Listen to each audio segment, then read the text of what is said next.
Hello students, we are continuing the third chapter of history, the making of global world. Student, in this chapter we are studying about the globalization. वैश्वीकरण के बारे में हम इस chapter में पढ़ रहे हैं कि किस तरह से वैश्वीकरण हुआ, ग्लोबलाइजेशन हुआ, टेक्नोलॉजी कैसे एक देश से दूसरी देश पहुंची, किस तरह फूड एक देश से दूसरी कंट्री पहुंचा, किस तरह से हमारा कल्चर एक्सचेंज हुआ और किस तरह से टेक्निक्स एजुकेशन एक्सचेंज हुई। तो ये ग्लोबलाइजेशन था और ये भी हमने पढ़ा था कि कुछ रूट्स थे जिनके थ्रू पूरे वर्ल्ड को जो पूरे वर्ल्ड के देश थे वो कनेक्ट हुए। ये सब हमने पढ़ा। फिर 19th सेंचुरी में क्या क्या चेंजेस हुए, टेक्नोलॉजी ने क्या रोल प्ले किया, किस तरह से यूरोप में एक यूरोपियंस ने किस तरह से अपने को एस्टेब्लिश किया, ये सारा हमने देखा। और आज हम पढ़ेंगे इस टॉपिक में द इंटर वॉर इकोनॉमी, यानी कि जिस समय वर्ल्ड वॉर हुई, फर्स्ट वर्ल्ड वॉर, तो उस समय किस तरह इकोनॉमी इफेक्ट हुई और क्या क्या चेंजेस आए। तो इसके अंडर 5 टॉपिक्स हैं। तो today we will discuss about 2 topics, war time transformation and second is post war recovery. तो लेट्स डू।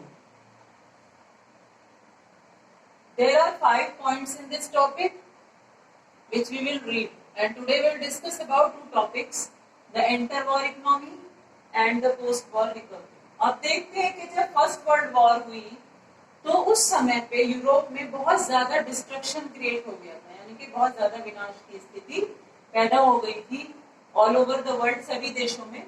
और 9 मिलियन लोग थे उस समय इंजर्ड हुए, चोटिल हुए, यानी घायल हुए। Most people were from working age, और ज्यादातर लोग जो थे वो वर्किंग एज के थे, यानी यंग थे।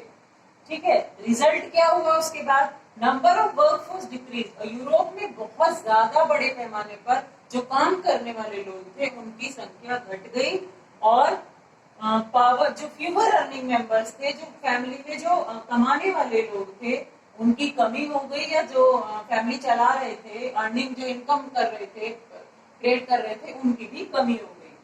मैन और क्या होने लगा, जो यंग पीपल्स थे उनको वॉर में एंगेज करने के लिए फोर्स किया जाने लगा, यानी फोर्सफुली उनको रिक्रूट किया जाने लगा। ठीक है, इस तरह से फिर क्या हुआ, जब लोग मोस्टली एंगेज होने लगे वॉर में, तो उस समय पे वुमेन ने फैक्ट्रीज में जॉब करना या वर्क करना स्टार्ट कर दिया। जबकि पहले क्या समझा जाता था कि केवल मैन ही काम करते थे और वुमेन को डोमिनेट किया जाता था। लेकिन बाद में उस सिचुएशन में, वॉर सिचुएशन में, जब लोगों को वॉर में एंगेज कर दिया गया तो वुमेन्स ने ये बीड़ा उठाया और उन्होंने फैक्ट्रीज में, कंपनीज में काम करना शुरू कर दिया। ठीक है, अब ब्रिटेन को बोरो, अब ब्रिटेन क्योंकि वॉर में शामिल था तो उसने यूएस से पैसा उधार लिया, फाइनेंस लिया। यूएस ने उसको फाइनेंस किया वॉर में, युद्ध लड़ने, फर्स्ट वर्ल्ड वॉर में को फाइनेंस करने के लिए। ठीक है, अब US transform from international debtor, पहले क्या था, वो कर्जदार था यूरोप, लेकिन बाद में उसने अपने आप को ट्रांसफॉर्म किया और वो क्रेडिटर बन गया, इंटरनेशनल क्रेडिटर, यानी कि अंतरराष्ट्रीय स्तर पर वो पैसा देने वाला बन गया। पहले क्या था, वो डेब्टर था, कर्जदार था।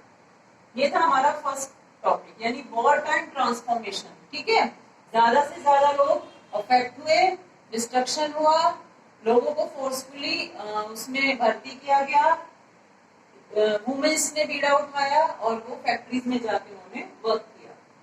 ब्रिटेन ने वॉर को फाइनेंस करने के लिए यूएस से कर्जा लिया, और जो यूएस था, जो पहले डेब्टर था इंटरनेशनल, वो बाद में इंटरनेशनल क्रेडिटर बन गया। सेकेंड टॉपिक आता है पोस्ट वॉर रिकवरी। रिकवरी के बाद, पोस्ट के यानी वॉर के बाद क्या हुआ? While Britain was busy in war, जिस समय ब्रिटेन क्योंकि वॉर में शामिल था, वो बिजी था, तो जो इंडस्ट्रीज डेवलप हुई उस समय पे, क्योंकि ब्रिटेन युद्ध में बिजी था, तो जो ब्रिटेन था उसने इंडिया पर कंप्लीटली कब्जा किया हुआ था, वहां के मार्केट पर, वहां के व्यापार पर। लेकिन जब वो वॉर में बिजी हो गया तो इंडिया ने अपने आप को एस्टेब्लिश किया, और इंडिया और जापान में अच्छे स्तर की इंडस्ट्रियलाइजेशन हुआ और उन्होंने अपने आप को एक तरह से एस्टेब्लिश कर लिया था, इंडस्ट्रीज डेवलप हो गई थी वहां पर। ठीक है, after the war Britain found it difficult to regain, और वॉर के बाद जो ब्रिटेन था वो उसकी कमर टूट चुकी थी और वो वापस उसी कंडीशन में नहीं आ पाया इंटरनेशनल लेवल पे, और वो जापान को भी कम्पीट नहीं कर पा रहा था। अब उसकी सिचुएशन ये हो गई थी, जबकि वॉर से पहले वो अच्छी सिचुएशन में था, लेकिन वॉर के बाद उसकी कंडीशन खराब हो गई, वो अपने आप को सही स्थिति में नहीं ला पा रहा था इकोनॉमिक रूप से, इंडस्ट्रियलाइज यानी औद्योगिकरण के तौर पर। अब at the end of war के एंड में ब्रिटेन वाज अंडर ह्यूज डेब्ट, यानी कि वॉर के अंत होते होते जो ब्रिटेन था वो पूरा कर्जे में आ गया था यूनाइटेड स्टेट्स के, क्योंकि उसने युद्ध लड़ने के लिए जो उससे पैसा लिया था वो उसको नहीं लौटा पा रहा था और उसका कर्जदार यूएस का कर्जदार बन गया था। ड्यूरिंग द वॉर के दौरान there was increase demands for good, क्योंकि वॉर के दौरान पे जो डिमांड्स थी चीजों की वो बढ़ रही थी। जब डिमांड्स बढ़ रही थी तो क्या हो रहा था, डिमांड्स बढ़ने से मैन्युफैक्चरिंग बढ़ रही थी और इकोनॉमी भी बढ़ रही थी। रिजल्ट क्या हुआ, economic boom in Britain, war ended, demand fail. लेकिन ब्रिटेन में वॉर के बाद जो इकोनॉमिक स्थिति थी वो खराब हो गई, क्योंकि वॉर के एंड होते ही डिमांड्स खत्म हो गई, और डिमांड्स खत्म होने से जो किसान थे, जो रूरल एरियाज के किसान थे, वो क्या कर रहे थे, वो अपने आप को इकोनॉमिक रूप से सफल नहीं कर पा रहे थे। तो ठीक है, यानी कि डिमांड्स जब वॉर चल रही थी तब डिमांड्स पूरी थी, चीजें वहां प्रोवाइड हो रही थी। वॉर के बाद डिमांड्स घटती चली गई और ब्रिटेन और बुरी स्थिति में पहुंच गया। 20% ब्रिटिश वर्कर थे वो क्या हुए, उन्होंने अपनी जॉब्स खो दी। अब उनको जॉब नहीं मिल रही थी, क्यों, क्योंकि डिमांड्स घट गई थी, मैन्युफैक्चरिंग घट गई थी। बिफोर द वॉर से पहले जो ईस्टर्न यूरोप था वो मेजर सप्लायर था वीट का, गेहूं का सबसे बड़ा सप्लायर था। बट ड्यूरिंग द वॉर, लेकिन वॉर के दौरान जब वो वॉर में एंगेज हो गए तो Canada, America, Australia emerged as leading supplier of wheat. जब यूरोप, ईस्ट यूरोप उस समय क्या हो गया, वॉर में एंगेज हो गया, तो कौन सी कंट्री उभर कर आई, कनाडा, अमेरिका, ऑस्ट्रेलिया वीट की सप्लायर बन के आई।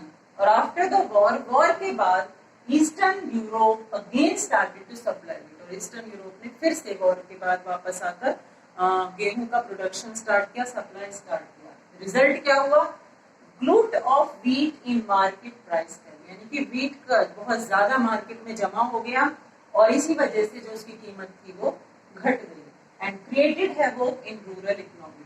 और जो किसानों ने इतनी मेहनत से जो गेहूं पैदा किया था, अब क्या हो गया, उसका मार्केट रेट डाउन हो गया, क्योंकि वो बहुत ज्यादा इकट्ठा हो गया था, और मार्केट रेट डाउन होने से उनकी इकोनॉमिक कंडीशन बहुत ज्यादा खराब हो गई। तो students, today we have studied about the two topics, and next topics we will discuss in the next video.